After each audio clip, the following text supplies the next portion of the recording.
আজকে এই যে অনুদান, এই যে পূজার সময় মনে হচ্ছে যেন নিলাম।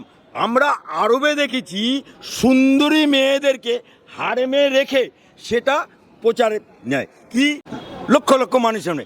এই মহিলা, এর দাম আমরা ঘোষণা করছি 1 লক্ষ, 1,05,000, 1,10,000, 1,15,000, 1,15,000, 1, 2, 3 ডান। মেয়েটা বিক্রি হয়ে গেল। ঠিক একই কায়দায় মমতা ব্যানার্জি বলছে 85 দিই পুজোর অনুদান, 90 দিই, 95 দিই, 1 লাখ না 1,10,000। আরে কার বাপের টাকা দিচ্ছিস? হ্যাঁ, কার বাপের টাকা? তোর বাপের টাকা না তোর খালে বাপের টাকা? এ টাকা জনগণের টাকা, এ টাকা বাংলার মুসলমানের টাকা। সেই টাকা নিয়ে তুমি পুজো কমিটিতে দেবে। এই করেনি, আমাদের হাইকোর্টে মামলা হয়েছে। এবারে কি করবে? আজকে পরিযায়ী শ্রমিকরা বাইরে থেকে এলে বলছে 5,000 টাকা দেবো। 5,000 টাকা কার বাপের টাকা দেবে? হ্যাঁ, কার বাপের টাকা দেবে?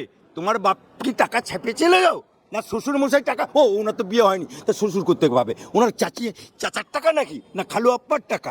কার টাকা পাবে? জনগণের টাকা নিয়ে মস্তব করছে যেমন মুখ্যমন্ত্রী। বাংলা হান্টের আরও খবর দেখতে নজর রাখুন।